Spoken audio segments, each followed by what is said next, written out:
Thank you so much for being here today. My name is Bethany Mackey. I'm the Executive Director at Progressive Multiplier.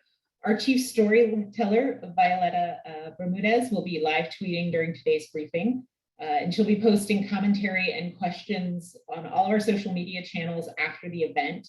So please follow and take part in the conversation as it develops using the hashtag RevGen and democracy. I'm calling this out here at the top of our conversation together, not as a housekeeping detail, but to show you part of what we're about here at Progressive Multiplier, using narrative change to help build power rooted in organized people and organized money. We're here to facilitate a profound transformation in how the progressive movement resources its base and work. We're here today to show you the story of this shift in action. I'm fairly sure that no one on this call would question that power in a democracy relies on organized people and organized money. And James Pearlstein, I see you out there in the audience. What the groups you'll hear from today will tell you is that the best organized money is diversified money, that the money that they've raised independently through their projects with Progressive Multiplier and their own work has provided a readiness, an agility, a scale, and an accountability to the base that they stand with. And that money also complements what direct philanthropic dollars can do. Independent money is what allowed our partner Ultraviolet to pivot faster to crisis response than the speed of institutional funding allowed, immediately collaborating with Black Lives Matter's organizers on the ground in Louisville when Breonna Taylor was murdered, pressuring area elected official and major employers to join the fight for accountability. Independent money is what allowed our partners at Jobs with Justice to build a strategy for a non-strike strike fund to benefit workers in need when they were barred from working. So when the pandemic hit, they were able to launch that fund immediately and raise money into it to help their constituency. And independent money is allowing Equality Florida, who you'll hear from a little later, to fight for the rights and safety of trans youth today in our state. So independent money we see is the resource that lets progressive groups move and scale in a way that's pure and timely response to the communities that they exist to stand with. Since our founding 3 years ago, we've been fortunate to stand with 71 alumni and active grantee partners working in these three areas of focus. Many of you are on the call today, our current grantees. Many of you who have applied and are patiently waiting for investment to be available are on the call today. And I thank you so much for being part of this work and this conversation. Some of these groups, like Kentuckians for the Commonwealth, have done really rigorous projects around the good basics of independent revenue generation, like figuring out what messages work for younger audiences. And of course, our partners at KFTC are very much in our hearts today as they navigate through the storms from this past weekend. Some of our grantee partners actually lost their homes. So if you're looking for ways to support, please don't hesitate to reach out. Some of our groups, like Push Black, Tarek, I know you're on the phone, have pushed the fundraising envelope with their experiments, launching and monetizing new media platforms to create independent and self-sustaining sources of income. And some of our groups, like Abortion Care Network, Brooke, I think you're on the phone, have really hustled to capture those mass awareness, lightning in a bottle moments like 2 weeks ago with the hearing of oral arguments in Dobbs v. Jackson Women's Health, and converting that mass attention into new donors. And then some groups like Imagine Black are tackling bigger movement questions through their revenue projects, like how to engage supporters that are newly aware to systemic injustice without perpetuating the white supremacist roots of centering donor wishes to keep them giving. All of our grantee partners have done the rigorous and innovative work and learned from spectacular failures that come with experimenting in new field. And they're all on track to earn an average of about $6.80 for every dollar granted. Every time we look at that statistic, it boggles my mind. I want to thank our funder partners who've been with us since our founding and through the last 2 years of grant making that have really helped us enable a path to independent financial strength for some of these grantee partners. Several of you are on the phone today. I've seen Anna from JPB, several folks from Mertz Gilmore, Ford Foundation, Amalgamated Foundation through the Independent Revenue Generation Hub. I know I've seen folks from Sherman Foundation on the phone, as well as Leaders Trust, and could not thank you enough for being a part of this transformation and your support and partnership. I have to say that I love and hate sharing this return metric. It's an easy one. It creates parity between the diversity of our grantees' projects and the shared goal of independent revenue, but it really makes philanthropy a transaction for an outcome, and that's not what we do here. Our funding partners have invested in our grantee partners as movement leaders and in their institutions as the basic building blocks of the change we need to have happen in this country. To achieve justice, to restore the environment, and what our panel will focus on today, to realize democracy, we all have to act and invest like the people in the movement organizations they represent are the foundation of societal change. If we believe they're the foundation of the movement to make change, we have to invest in their independent ability to be ready, to be agile, to scale, and to be accountable to the base that they stand with. I'd like to introduce Margaret Huang, who is a member of Progressive Multiplier's Board of Directors and President and CEO of the Southern Poverty Law Center. SPLC has made a groundbreaking $100 million reinvestment through 2033 from its endowment into its Vote Your Voice program. This program is helping democracy groups in the Deep South do nonpartisan voter outreach, democracy advocacy, and civic engagement. One of the many things that thrills me about this investment is that part of it is dedicated to the expansion of their group's fundraising bases so that they can stand on their own when 2033 arrives. So Margaret, I'm going to hand it over to you to lead our discussion about revenue generation and realizing democracy. Bethany, thank you so much. It's such a great pleasure to be part of this event today. And I'm actually looking forward to learning quite a bit from my peers on this panel and this discussion.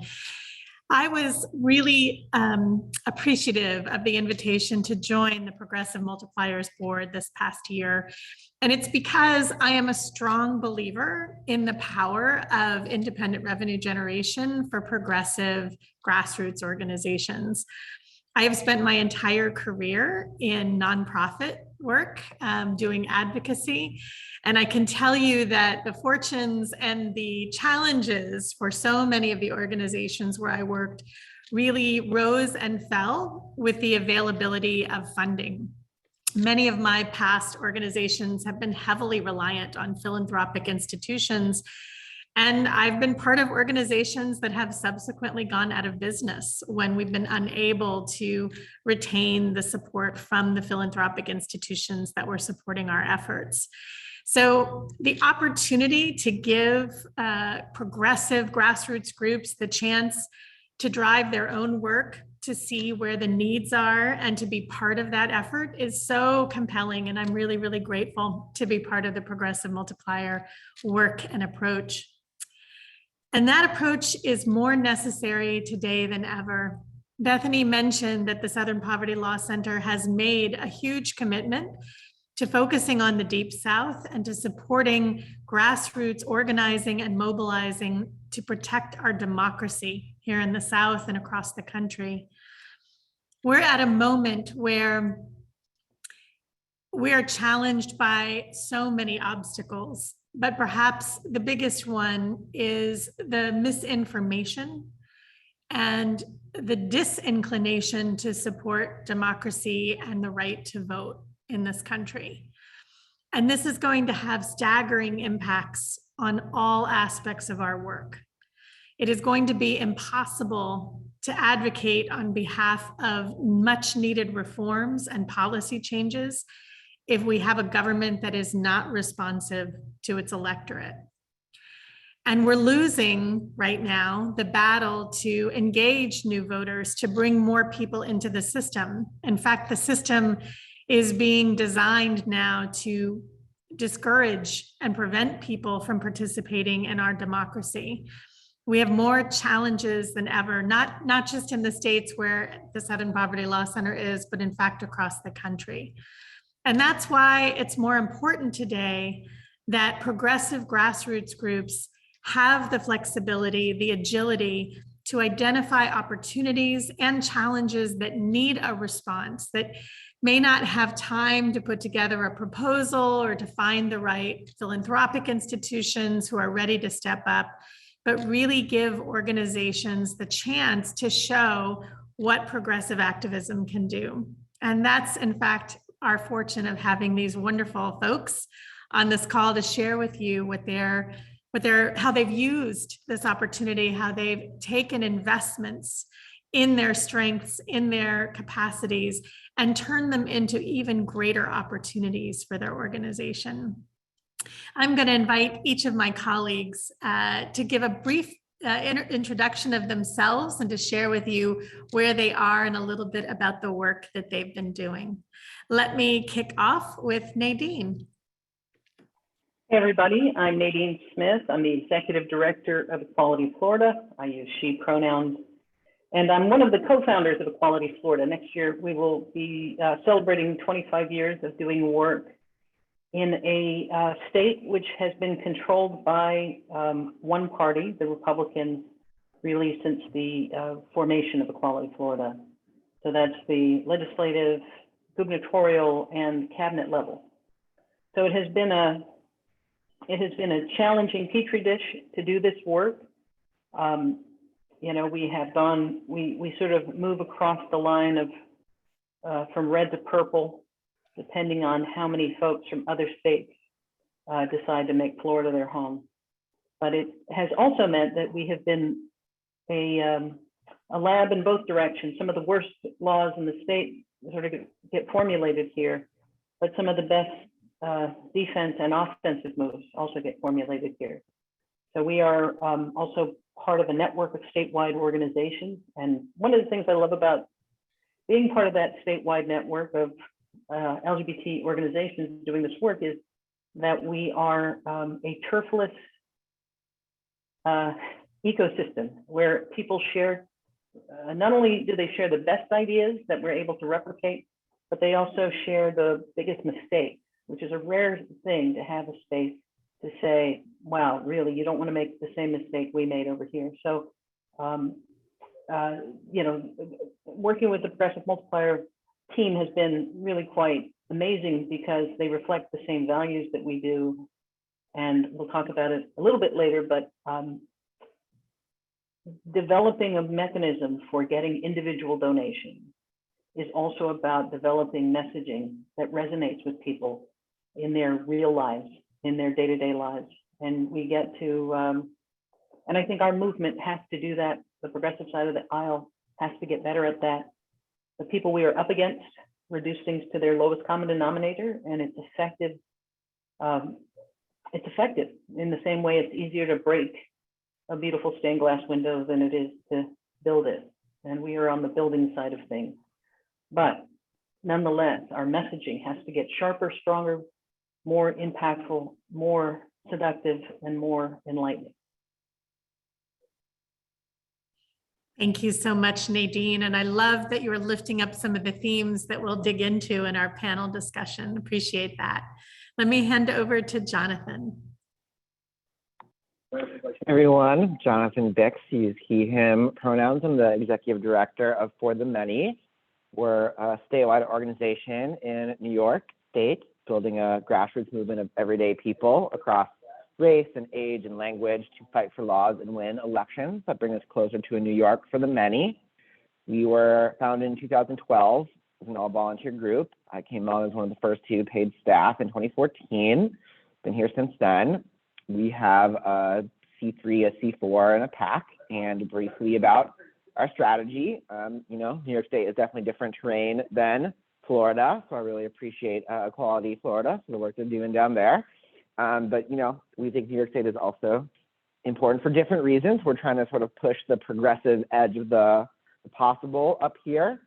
And right now we think New York City and Buffalo, there's a much stronger progressive movement that's really driving New York State. But, you know, about half of the population in the state lives in rural, suburban, small urban areas elsewhere upstate that are very purple, Obama to Trump territory, very ignored, very unorganized. And that's the kind of battleground key for transforming New York. So we were founded in the Hudson Valley, and that's still kind of our stronghold, and we're focused on organizing those upstate areas that we think are really key battlegrounds for state elections and legislation to, like I said, push the progressive edge of the possible, and where not much other organizing is happening.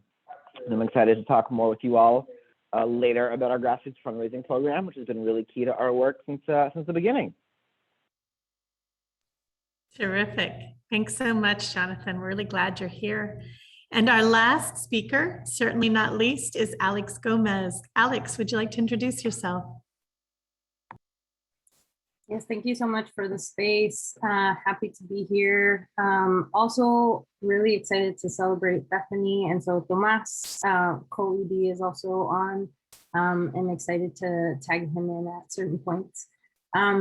Alejandra Gomez, co-executive director of Living United for Change in Arizona, LUCHA. And for us, we in Arizona feel like we have been at the epicenter of a constant fight, a battle for democracy, a battle toward justice and ensuring that our immigrant communities are protected against backlash and hate. And through that fight, what we also discovered in our membership is that immigration was not the only core issue to our families, and that the fight for jobs and worker equity was also important. And so for us, we really began to think about what are the education pieces that we need to build into the work. And that really spawned our imagination to be able to think about what would it look like to begin not only education at the organizational level, but begin to think of building our membership through building a Lucha Escuela. And so that's going to be the topic of our conversation. And I'll kick it over to Tomas also to Cheneth. Hi, folks. Great to be with you. I'll be super quick. Tomas, co-executive director with LUCHA with Alex. Have been with the org for over 10 years, for over 8 years now, and looking forward to the conversation. We're so glad, Tomas and Alex, that you're here with us. Thank you both for making the time today. As you can see from our panelists, the expertise on both responding to crises in their communities, but also being innovative and thoughtful about the ways that they can engage their communities in supporting the work of the organization. This is going to be a critical theme that we're going to talk about throughout the panel discussion today. And we will have a chance for questions later. So if you have questions, please put them in the chat.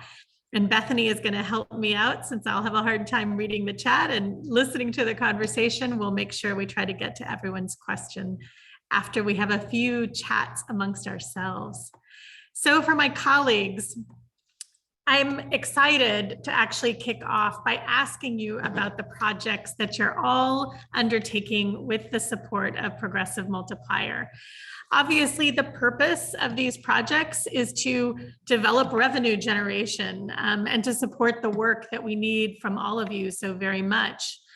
But it's also a larger goal. It's about building your base. It's about democratizing philanthropy. How does this revenue generation work that you're doing scale and strengthen the progressive movement that we're all part of? Let me kick off first to Nadine.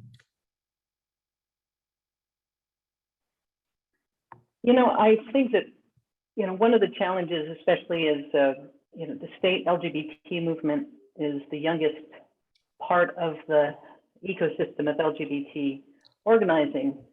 A lot of the national organizations formed by people sort of fleeing their hometowns and congregating and organizing in places where we were numerically stronger. And then a lot of the local organizing, which is where I came into doing this work, came from the immediacy of where things were happening. Something bad was happening. They were attacking the schools. They were doing something that was right there and unavoidable. And so in many ways, state organizing didn't occupy the glamour to the degree that the national holds glamour, and it didn't hold the proximity that the local work did. So telling the story of how folks who gather in your state capital, which is often, far away and shrouded in mystery, became really a storytelling challenge. Why should you care about these people whose names most of you don't know? And how do we get people to recognize the incredible power and influence this part of government has on people's lives? And so when there are big campaigns, when there are specific campaigns that you're in, it becomes a little bit easier, but the ongoing work of defending against all of the different sort of whack-a-mole attacks that are directed at our community can be really a challenge. And so what we saw in the early days of state organizing was a lot of groups got so, I want to say, addicted only to foundation funding, that their strategies became shaped by the priorities of big funders, and they weren't really relating to what was actually happening on the ground in their community or what was possible in their community. So when Jonathan talks about, you know, from a New York perspective, we're going to test the boundary, we're going to keep raising the bar of what's possible. Phenomenal. Folks have to do that. But it becomes a problem only if funders then expect that to be the bar for every state. And so what the organizing model of democratizing donations means that you have to listen, you have to craft messages that speak to people's daily lives, not in the metrics-driven deliverable language of a grant, but in the much more human language of how does this impact me? How do I get people who are in survival mode, who are, you know, just kind of trying to grind their way through the day to understand why their $3 contribution, their $5, $25 contribution is really going to make a difference. And so it makes us better storytellers. I use marriage as an example of this. You know, in the marriage campaign, I think we lost 38 ballot measures in a row. Each one of them just a kick in the stomach. As we talked primarily about rights and benefits and the government accounting office and healthcare and all of these, you know, contractual obligations that emerged, but when we started telling love stories that nobody could argue with, you can't argue with whether somebody loves somebody else, and then it became relatable, and a whole lot of people who did not think of themselves as activists got deeply engaged, and we went after marriage equality and got it in Florida before the Supreme Court ruled, and part of it was sort of a bold decision to put all our chips in the middle of the table, and we said, we're going to tell love stories. We're going to do this in a way that brings more people into this, and they don't think of this work as being done by, I don't know, the activist equivalent of Keebler-Ellis off somewhere, you know, working their own machinery. And so we put out a call, for example, for people who would consider being plaintiffs.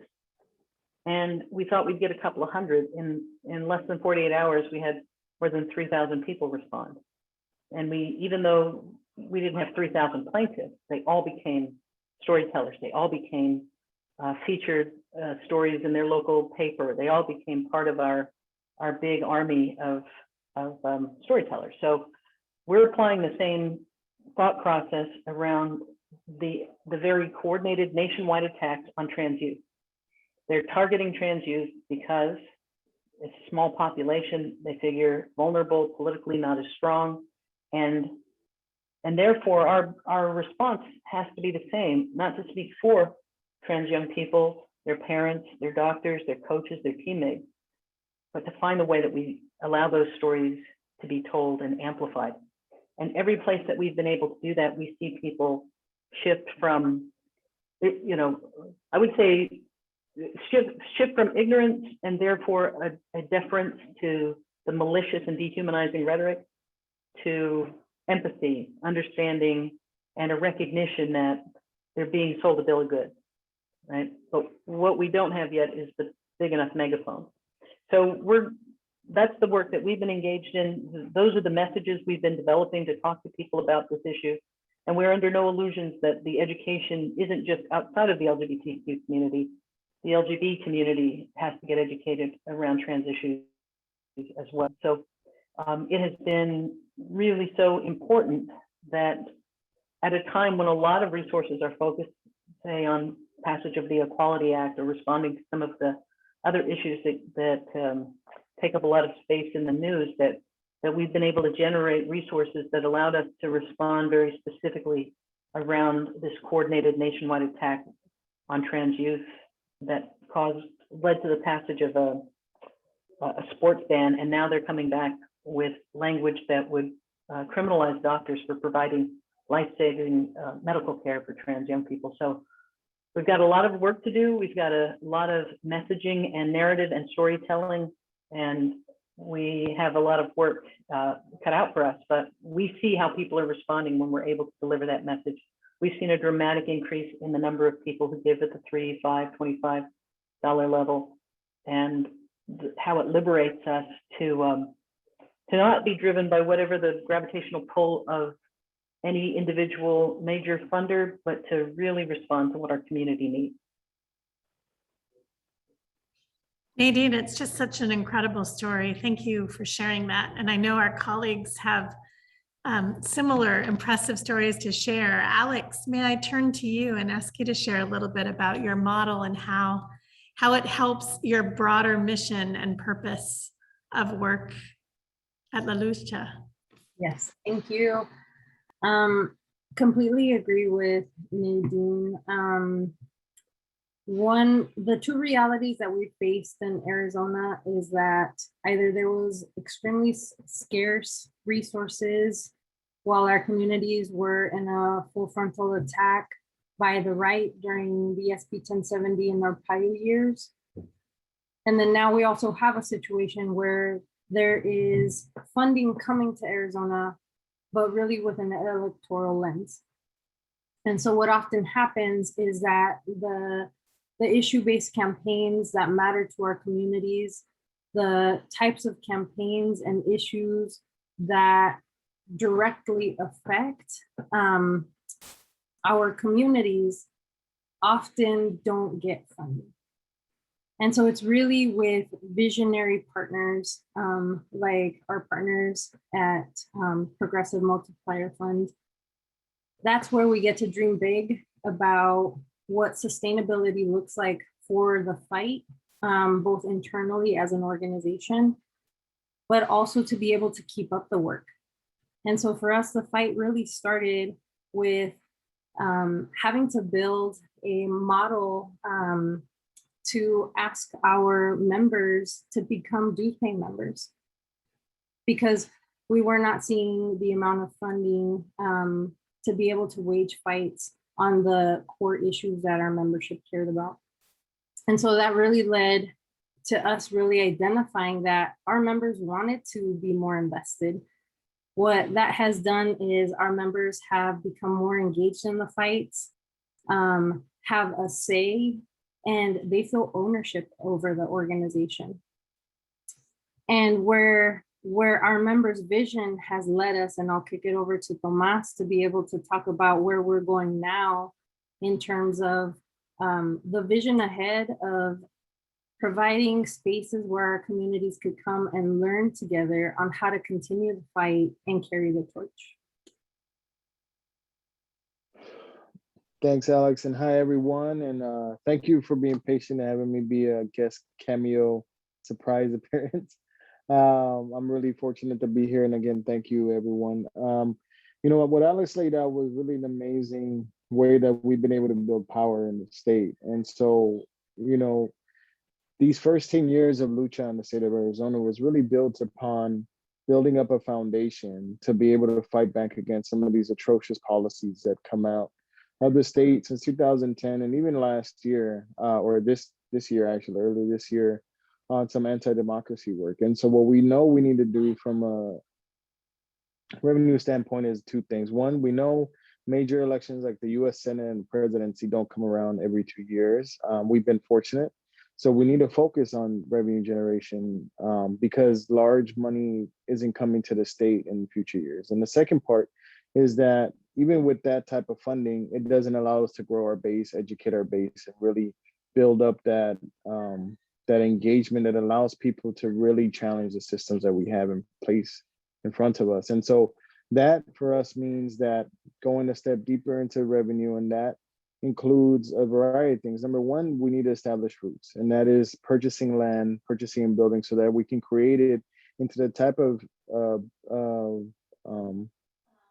location that incorporates the political education I've been doing for years and incorporates a lot of what our members have been talking about. Over the last 2 years, we've done a Lucha Listen sessions that really goes into the heart of what people from a day-to-day perspective see as major needs in the state. And what we saw from an opportunity to not only provide these resources, but also create revenue generation and build ourselves politically is one, adult education is a major step that's needed in Arizona. And the other is pre-K childhood education.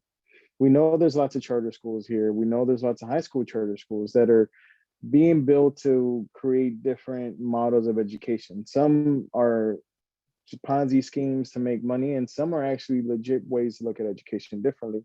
But the gap that we're seeing is that there's not enough pre-K that focuses on some of these systems and how to build up our youth to understand, what it is that these systems are around us and how do we maneuver in them from a young age. And also that means young children means young parents that are just now navigating the system, just now trying to figure out their way in a space where all costs are going up, including housing and childcare. And so we see this as a real opportunity to bring not just the children, but the parents in and really engage and build community at times where, childcare is usually just looked at as you drop off and you pick up and that's it.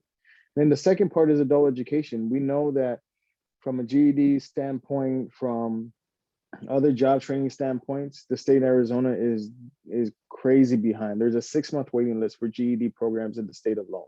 So how do we fill that gap by providing these programs, but also include the political education that we really want these older adults and folks that are looking to expand their thinking and provide more opportunities, bringing them to get all of this training, but also become not just dues paying members of the organization, but also to become volunteers within the organization and potentially have job opportunities. So just as 2 major examples of how we're looking at revenue generation over the next 2 to 3 years. I love these examples. It's incredibly fascinating to see how you've taken what you've identified as community needs and priorities and helped use that to build the movement that you're growing in Arizona. Thank you both. Jonathan, I want to turn to you and hear about the New York example. Yeah, absolutely. Excited to talk more about our grassroots fundraising program, which is a relational organizing program that I also think can be implemented absolutely anywhere. So yeah, as I said, in 2012, when we first started the organization, we were an all volunteer group, and we had no foundation money, no major donors, no money period, and we didn't have any prospects for the immediate future for foundations or major donors. So we built a model of fundraising through really rigorous relational organizing into our DNA from the very beginning, and I think we're better for it. So the outline of the model is that we do 2 one-week-long crunch drives a year, and all we do is recruit as many volunteers as possible to commit to directly and personally ask people they already have a relationship with to make a contribution during those drives. We, have volunteers come to a one-to-one commitment conversation where we ask them if they want to do this, and they agree to the responsibilities that they're going to take it on. We come to a training where they, we go over details of the organization and the drive. We try to move them past their anxiety around fundraising, talk about all the support and management structures that we have for the drive.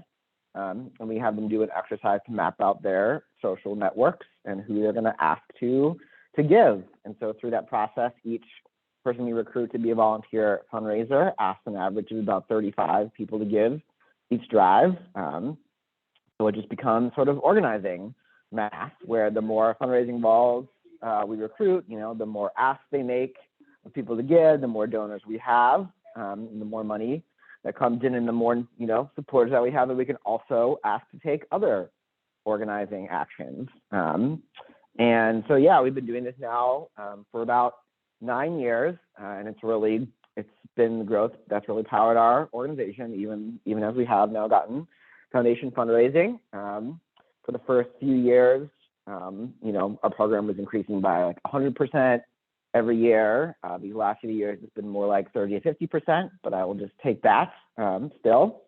And yeah, so to illustrate that, year one, we had 10 volunteers who made, like 350 to 400 asks. We had just 100 donors and raised $10,000 the first year. But as I said, it's just been steadily growing. And so this most recent year, we had 1,100 volunteers make about 38,000 asks, which led to 14,000 individual donations. And we raised about $750,000. And so, now we have a $1.5 million budget between our entities this year.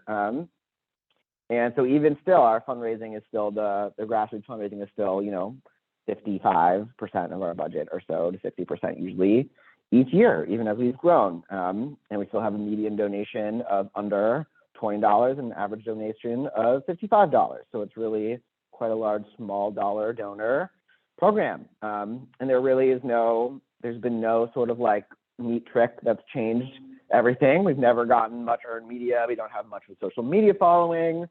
We don't get very much money from organizational appeals. We actually really need to get better at that. It's just really slowly and continuously building out a relational program over 9 years, and just the organizing half of that. But something that's been really great is that we have this mass grassroots donor base, and so for the first, that's allowed us to really seamlessly move from just having a C3 to then adding a C4 and PAC, and just moving our donor base right along to those things. So our first several years, we just had a C3, or more than our first several years. It's just been these last few years that we added our C4, our PAC. And so previously, 100% of our small dollar donors were giving our C3 because that's all we had. But we were able to shift about 95% of our small dollar donor base from C3 giving to PAC and C4 giving. Because, 14,000 people giving $50. Vast majority of people are not giving through DAS. They're not giving for a tax deduction. They're just giving because somebody asked. So we very seamlessly, as I said, move folks over. And yeah, again, for us, it's about, so much more than fundraising. And we literally treat our fundraising program as a relational organizing program. That isn't secondary to our actual organizing work, but it is a really, one of the key ways we organize people. It's, donating is the way tens of thousands of people plug in our organization for the first time before they then get immediately asked to take other organizing actions like knocking on doors or making calls, sending texts, coming to meetings or events. And fundraising becomes just, one of the ways hundreds of people take on increased leadership volunteer roles in the organization, along with leading meetings, leading canvassing shifts, leading events, et cetera. So yeah, a big thing we do is we don't put our fundraising in sort of like a special box that's like different from our organizing work. It just is one of the pieces of our organizing work that, and we ask everybody to do everything, and fundraising is included in that. So whether you come in as a donor, because we knocked on your door, because somebody called you, you get asked to take every other action to build power that you can. So, we ask everyone to fundraise just like we ask everyone to phone bank or to knock on a door, and just very interchangeably move people through those things. And yeah, I do think, again, just to reiterate the final point, not putting fundraising in a special box that's different from our other work, but treating our grassroots fundraising as a piece of all of our organizing has been really key for our model and our growth. It's a fantastic example. Thank you, Jonathan. And I know that it's not just about the numbers. I know Bethany mentioned she didn't want to just focus on the numbers, but the numbers are kind of incredible. And that actually is why I want to ask the next question. So if you look at the track record of Progressive Multiplier with a nearly 7-to-1 return on the investment, if you look at not only the numerical return, but what you're hearing from my colleagues about the return on values, the return on mission alignment, the return on programmatic impact that they're seeking to have. It seems strange that we don't have more philanthropic institutions jumping on the bandwagon. And I'm wondering what you all think might be the barriers to encouraging more philanthropic folks to start supporting this type of approach, just as they do to help support other capacity building. And actually, I'm going to call on Bethany first, because Bethany, I bet you have some insight on this, and then I'm going to come to my colleagues. Sure. It's one of my personal favorite topics, because this is the problem we're trying to solve day in and day out, is that we've proven the model that at Progressive Multiplier and grantees that have more mature programs like For the Many or like Equality Florida, they have proven that largely on their own, and we have gotten to add additional investment and another layer of help to that. But then we also have that, I won't say that these groups are the exception to the rule, but there is a wide swath of groups that we partner with. So on the opposite end are some of our Vote Your Voice grantees that are just onboarding with us as a really proud partner in that program with SPLC. These are groups that have never raised an independent dollar. They are 100% philanthropically supported, and they are wanting to do some of the things that I heard Tomas talking about, of create routes and other services and places to create, sort of that, create the beloved community. And that goes beyond the GOTB work that is going to get funded. That goes beyond some of the civic engagement pieces. One of the groups I talked with had just some really interesting models around civic engagement education and sort of broader community value education and things like that they wanted to do. But they can get all the money in the world, but they don't have the knowledge set or even where to start with that kind of work. So I think we get to play that connective tissue. I come to the table with a 20-year history in fundraising and marketing. Like that's what I've done. And so I get to work with these groups and the rest of our team to figure out that plan and say, what's the thing you're doing we can monetize? Is it selling trainings you're already doing for civic education to business audiences? Is it creating that $3 a month program that's actually going to enhance the advocacy and engagement of your deep base? So those are the conversations we get to have. But I think it's really hard for large funders to look at those groups and say, oh, here's an obvious path to fund. So that's really the conversations we're trying to have, is they see the need, they see the return value, but it's that connective tissue in the middle that we're trying to play. So thanks for asking, Margaret. I appreciate it.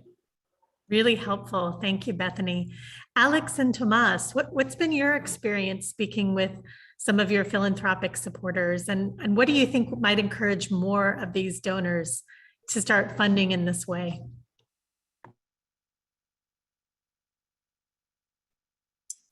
I think we're starting to see a shift in the way the donor community sees grassroots organizing.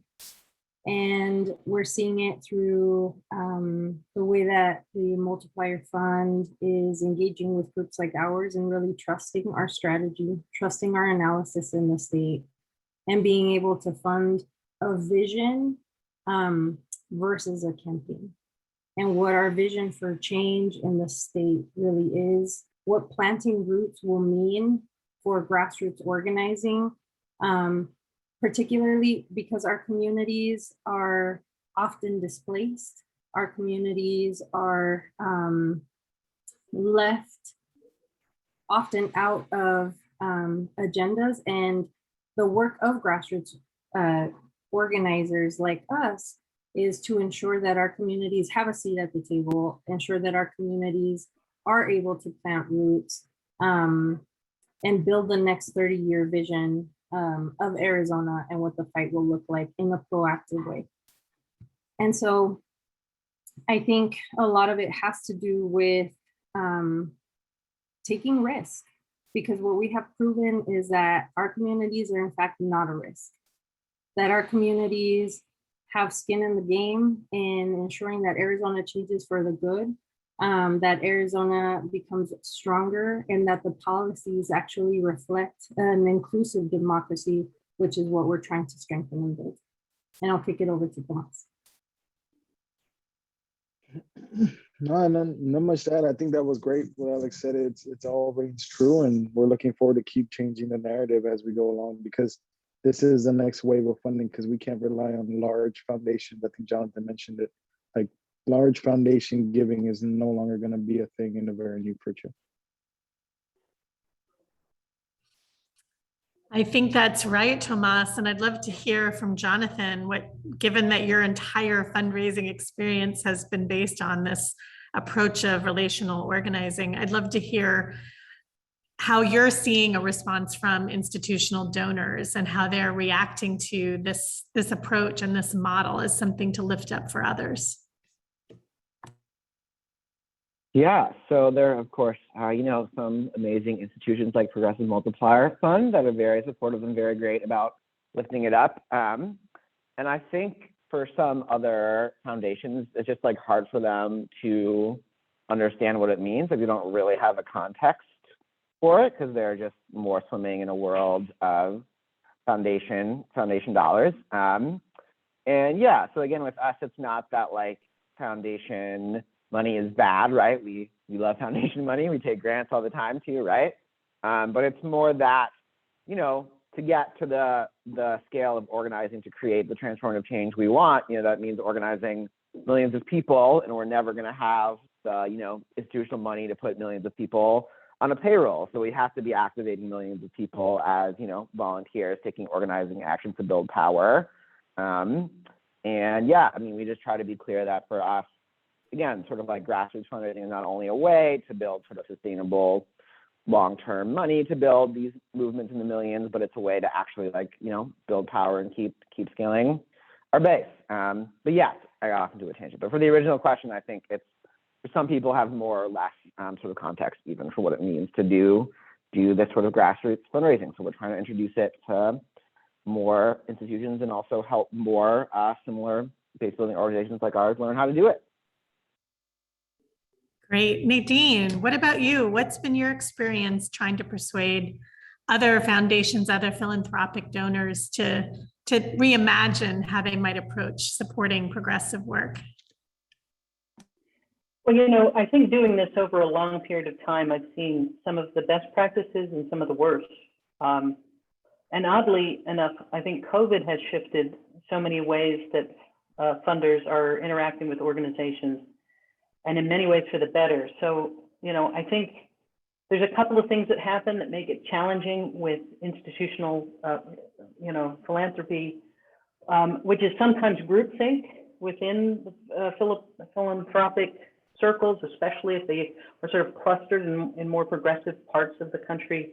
They can either ignore or have a bit of a paternalistic view of the purple and red parts of the country, or a one-size-fits-all or an over-prescriptive way of engaging.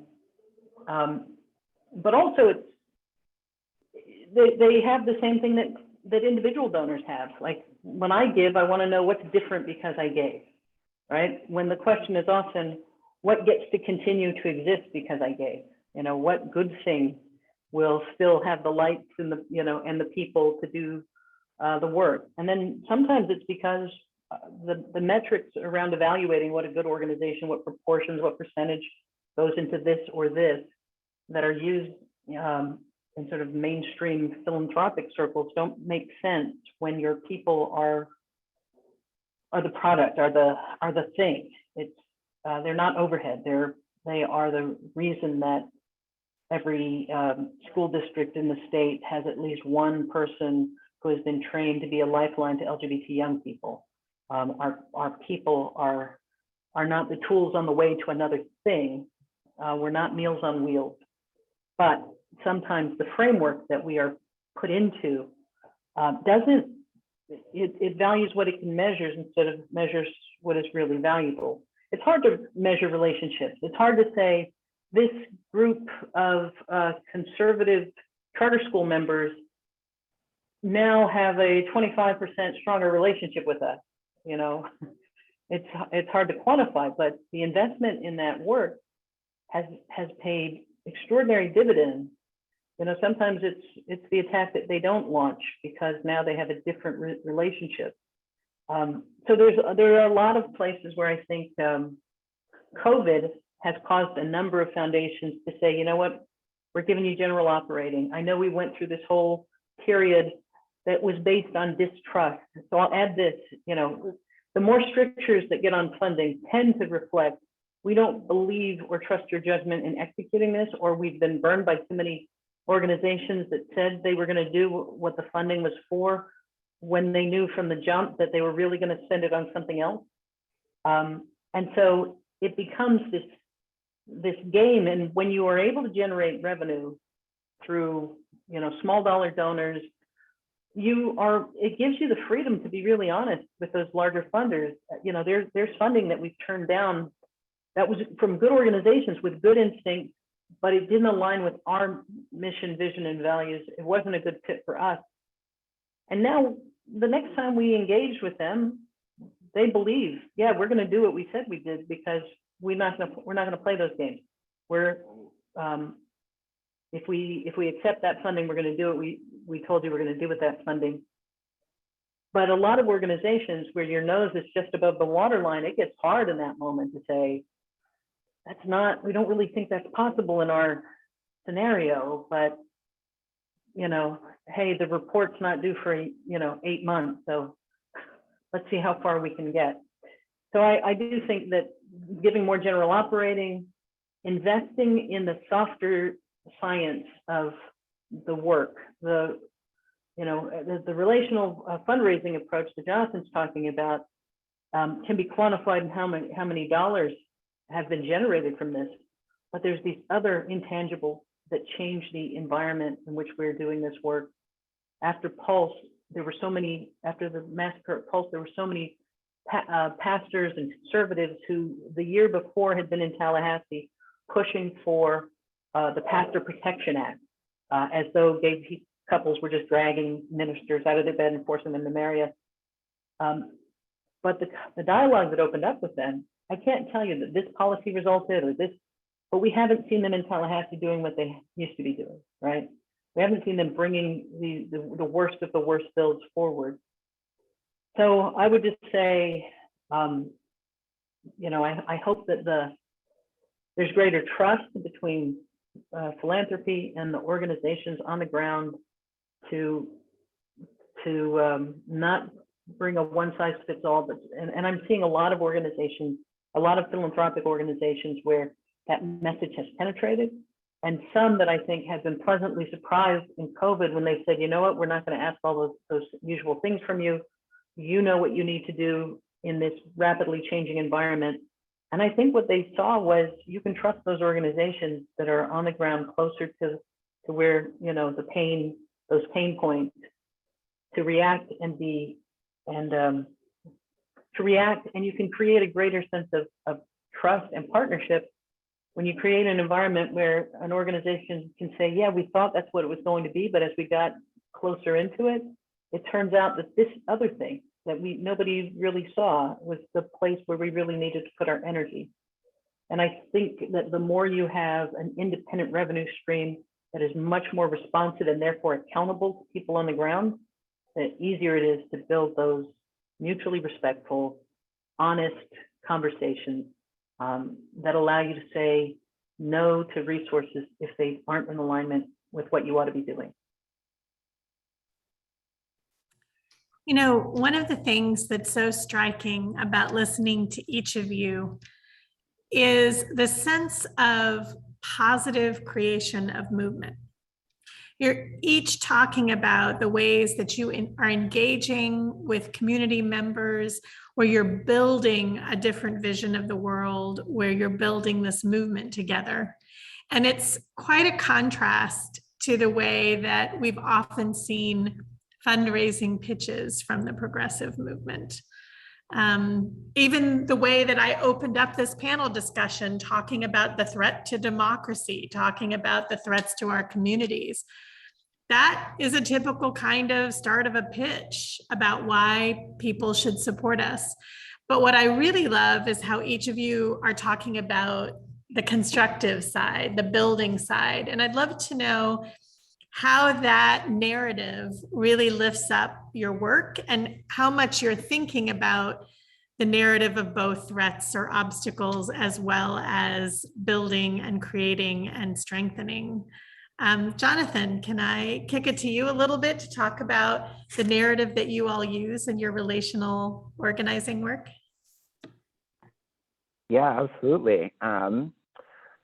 So, again, we tend to use the narrative that we do for all of our organizing, which is sort of like problem, challenge, choice, solution, which again, it very much acknowledges that we're in a hard place, but within that place, we can overcome it, and we have a choice to make about if we want to take these actions or not.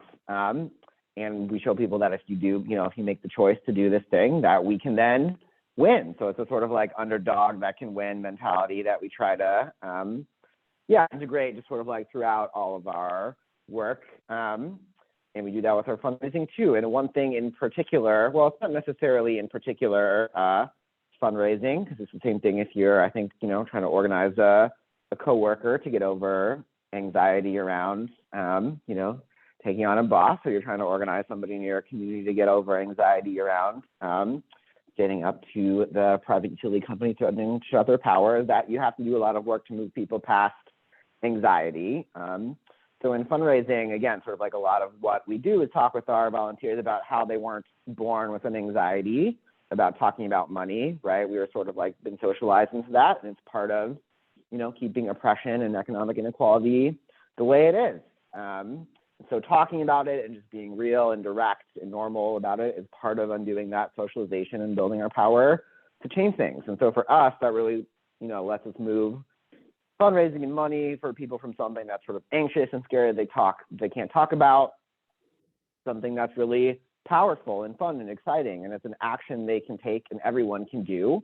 Doesn't matter how many asks you make or how much, money you bring in. Every ask is a victory that helps build the movement and build power. And it's this huge, fun, and exciting thing that we all do together. And so for us, it's sort of the most analogous thing to the fundraising drive, I think, is GOTV week, for those of you who have participated in those. But, it's just sort of, for us, it's this week where it's totally consuming for the whole organization, every staff member and every volunteer for 2 weeks of the year. It's just a thing we're doing, all hands on deck.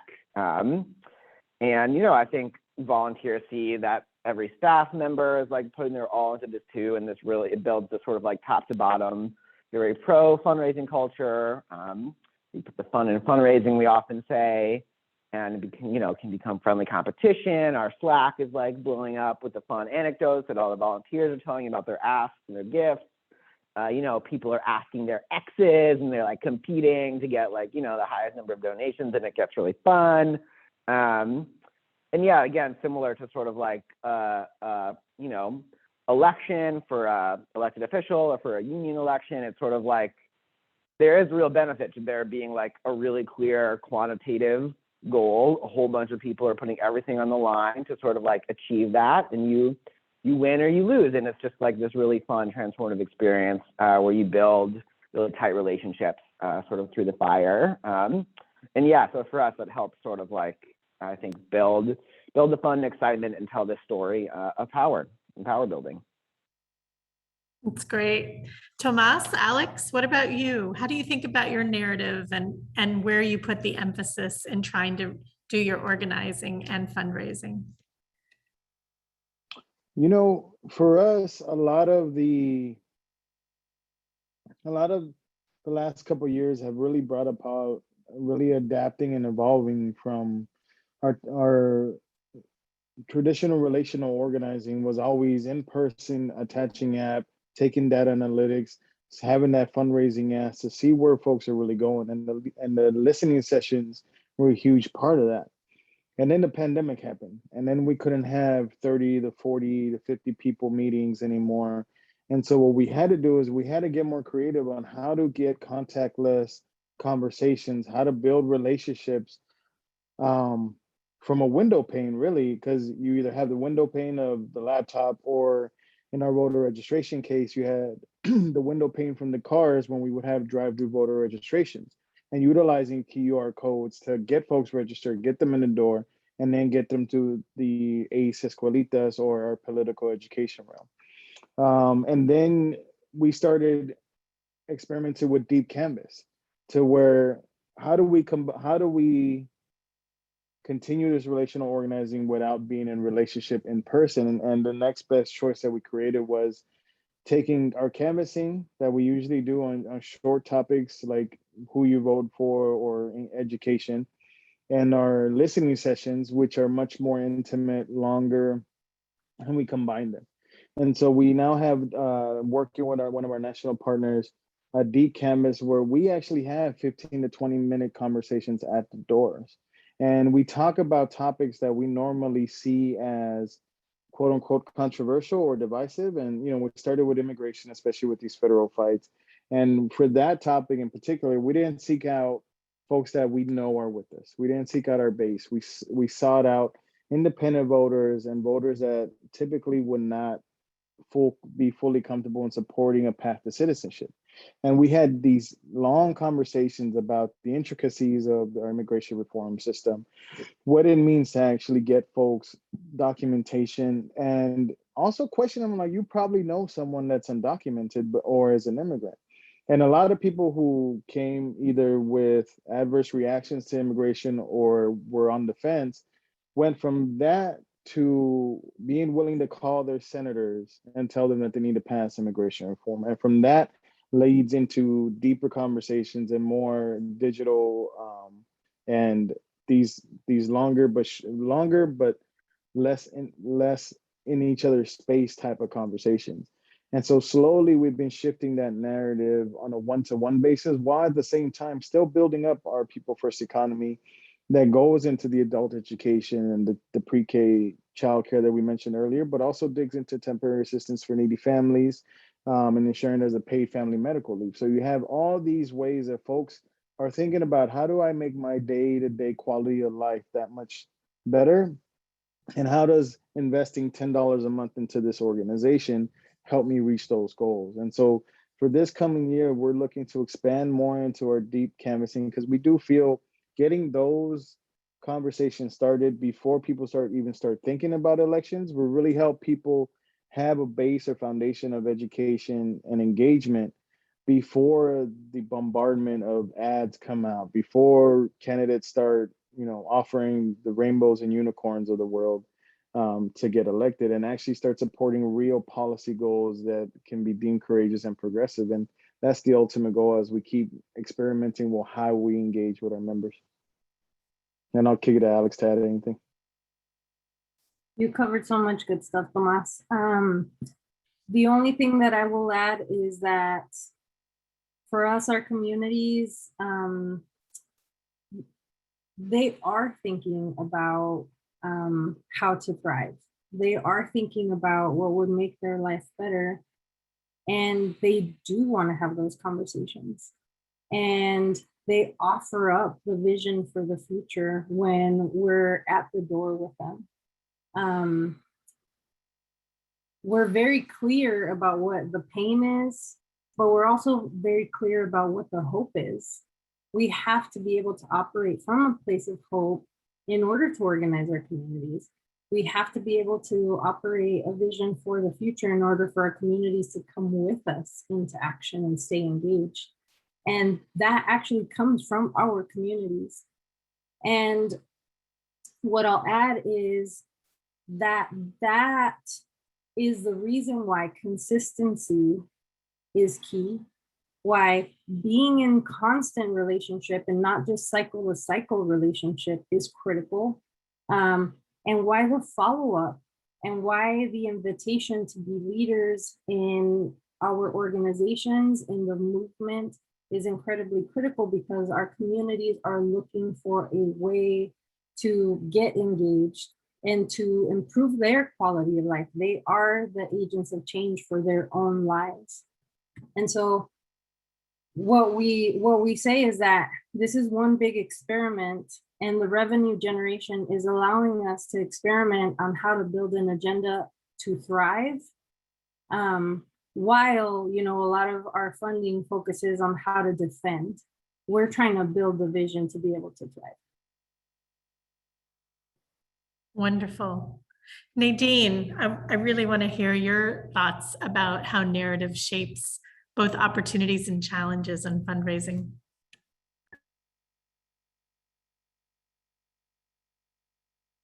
Sorry, Nadine, you're on mute. I'm new to this Zoom thing. This is my first time. Let's see. I think that part of the narrative challenge is sort of a progressive narrative challenge, meaning, on the right, I'll just go back to the schools. the same people that show up to oppose vaccination and oppose masks and oppose critical race theory and oppose equity training, you know, stick around to go after trans young people. The through line for them is that America is changing. You know, there's a demographic phenomenon called the graying and browning of America, where we're increasingly a nation of older white people and younger brown people, and that, you know, we are a few years away from no single race being the majority. We're, you know, increasingly pluralistic, and that the cities are where that shift has already occurred, and that it has created an existential fear in a shrinking but incredibly politically, economically powerful part of the electorate. So it's why all of these things, from, you know, the anti-democratic movement to shrink who is able to vote, who has access to vote, gerrymandering, to a narrative that America is our walls need to be higher. We've got to keep immigrants out, but they really only mean you know, immigrants of a certain hue. The school to prison pipeline, mass incarceration, all of these things are part of a narrative that is about what America really is, in the same way Brexit was about, you know, making England white again. It's making Americans' power white again. And if we don't acknowledge what is the real driver of all of this, then we play this kind of whack-a-mole game that doesn't understand the connection between attacks on trans youth and felon disenfranchisement of largely Black and brown populations. And so who we are up against, they understand this narrative. Intuitively, it's everything that makes them think power is slipping away. So today, the governor of Florida held a press conference to introduce Stop Woke, which is legislation with the most tortured acronym, which I think is, you know, something to working against oppression of our kids and employees. And basically, it is intended to stop companies from having diversity, equity, and inclusion training and parameters, and it's to stop education from including honest depictions of American history that give rise to conversations about race, racism, institutionalized, predictable, and perpetual. And so, because all of what they do is inspired by the same fear, and anything that deviates from that is, you know, they automatically align around it. While our counter narrative tends to reduce to technicalities about the words that you do and don't say, as opposed to a worldview that says, you know, look, we're all in this together. We're either all going to make it or nobody's going to. And there's got to be a vision of America that works for you and for me. And that's what we're knitting together here. And so I think when we talk about how are we building a narrative, we really have to talk about the bigger movement narrative that connects all of us, that is generally not articulated and often is played against each other. Is it a race class narrative? Is it a, you know, it's the, every time I go to the big conferences, there's this sort of, we've got to stop talking about identities. We're playing into their hands. This is about economics. Like, no, it's both, but it begins, you know, and anyway, so I want to say that about narrative. When it comes to the work that we're doing, I also think that I think we're good at developing talking points around individual campaigns, and that we haven't invested as deeply in creating a vision that people go, yes, that's the kind of state I want to live in. That's the kind of community I want to live in. That makes sense to me. I'm just reminded of a teacher who at the beginning of the school year said to his students, I want you to tell me all of the names that are hurtful to you. every one of them. And he wrote them all on the board: ethnic slurs, sexist comments, racial slurs. And this was not sanctioned, but he said, you know, but did I leave anything out? And he said, okay, I want you to read this board and know that that's the last time you will utter that in this classroom. And the reason he would do this was to say, I wanted everybody to know that no matter what was weaponized to hurt them, I was going to stand up for them. And he said, and so it changed the dynamic of people having a sense that not only is it not okay for me to use those words, but we're supposed to look out for each other. And so there's something to that I think we're working towards, in the same way that, you know, Jonathan, you know, when you say fundraising is everybody's job, organizing is everybody's job, you know, we don't divide the labor and treat some of it like it's, you know, the unpleasant part of the operation where the real work happens over here. All of it, what you raise, how you raise it, how you engage with the community matters. But I also think how we not just respond to attacks, but how we talk about what we're building collectively, why we all, even though our organizations don't have the same focus, end up on this call. We've got to make those assumed and understood connections between us really quite vivid. And I think that's the piece that we've got to figure out right now, because the ties that bind our opposition are, they are easy to provoke. Fear is potent. Love is stronger. Vision, you know, being in it, nothing stronger than love. People will do amazing things, but we can reach them. And some of them are already beginning to see the contradiction between this thing they've signed up for and the world that's being formed around them. So that, I think, narrative is everything, and it leads the political work and it leads the fundraising work as well. Thank you so much, Nadine. I also want to ask Bethany, who is bringing her 20 years of fundraising and marketing experience to this question. How is the narrative shifting in the work you're doing with Progressive Multiplier? What does it mean for you? First, you're making me feel like every gray hair in the temple. It's a great question, and it's been one, especially since stepping into Phil Radford's very big shoes to fill as executive director, that we've really been talking about internally between our team of, you know, when we started, it was about going big, scaling, and then had to, you know, that groups needed the independent revenue and needed us to invest in them building it and to provide strategic assistance so they could go big. And we found that, I think it was Nadine who said it about the sort of the soft science that has become much more the focus. It's testing into, you know, this wasn't a numbers game. This was about cracking narratives and cracking the stories that would grow bases, and especially get from a deep base to a mass base when it came to supporters, and getting organizers comfortable with asking for donations, whether they be true membership, investment, or getting somebody who was a little more tangentially involved in the movement to be a donor. And it's just been so much more culture change, both within organizations and within how we talk to philanthropy about what our value is.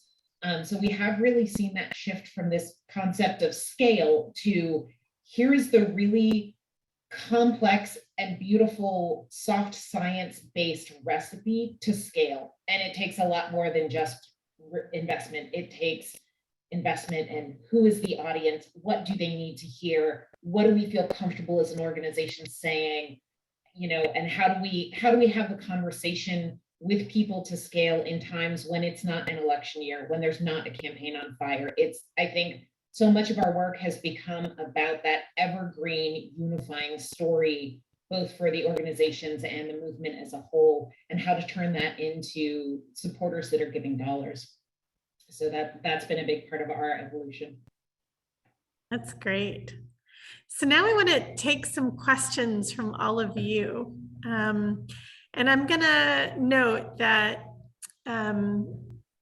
Chelsea chimed in a little earlier on. Sorry, I'm looking for the questions. Wanting to know what some of the, what you all are feeling that perhaps typical philanthropic institutions are missing. Tomas, you mentioned that in 10 years, the era of the big donor is going to be over. It's going to shift.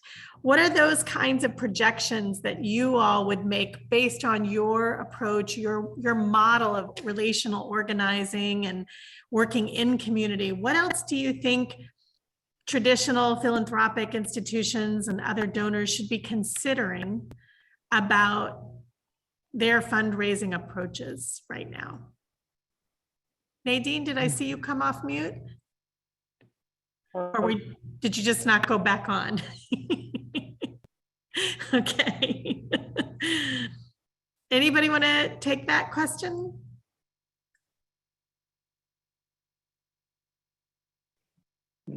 I guess I don't. Oh, go ahead, Tom. Go ahead, No, go Tomas. ahead.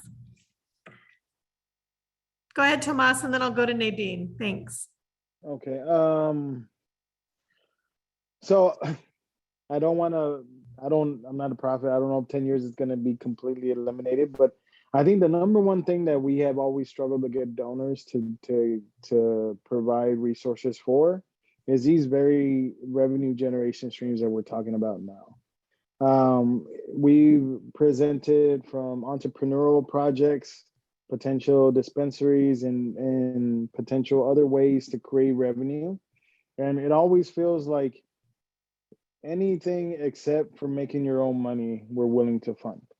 And I think whether malicious or non-intentional, it creates a dependency. And, not every state is fortunate like ours right now to be seen as a battleground state, to be seen as a state that there's lots of funding. And right now we're really taking advantage of it. But in 2020, 2022, 2026, we won't have another Senate race for 6 years. And the presidency we don't know how the state will go. So in the next few years, we have to get donors to see that we need assistance to create revenue more so than just to win elections, because eventually we may not be a battleground state and there will be definitely no money. And we see Colorado as a great example of sometimes when funders see a state turn a certain way politically, they think they no longer need investment, and that's definitely not the case. Thank you, Tomas. Nadine, would you add? Oh, I was going to ask what it means to say the era of the big funder is over. I don't imagine that to be so. Where they put their focus and what will guide them, I think, is a question. But I think that one of the things that does link us all is, what is our premise? What is our theory of change? And our theory of change has been, through education, you change hearts and minds, and when you change hearts and minds, you change. You invigorate people to engage in the process, and through that, who represents us changes, and that leads to policy change, funding changes, et cetera. But how the railings did not hold under Trump and continue to not hold even now is a cause of great concern. So I don't think that there will not be wealthy individuals, large philanthropic institutions. In fact, there's, I think, what is a K-shaped economy means a lot of those same entities are going to be even more flush, and you have generational wealth shifting in a way that may open the door to even more of the kind of McKenzie Scott funding that. But I think really the question is, to what purpose, to what collective push will that funding be focused? And I think we're in a window right now where we can't presume that the democratic infrastructure will maintain enough integrity to guarantee that our votes translate into change in who represents us. And it's one of those things where it's scary to say and it's scary to envision, but we also know that they are purposely creating a heightened level of state authorized and stochastic violence, you know, a sort of terroristic threat to democracy and to the work that we do. And I think we've got to, you know, take a deep breath and talk about what it means to have these things collide and not delude ourselves into thinking it's just a replay of, you know, 2008, and you know, and if we just do this piece, that's going to be sufficient. I think we need a clear-eyed assessment of where we are, but no matter where we are, the antidote to it is engaging people in clear terms where they live around the issues that matter to their day-to-day lives. Thank you, Nadine. We have time for one last question, if I can put it out, and then I'm afraid we're going to have to wrap up.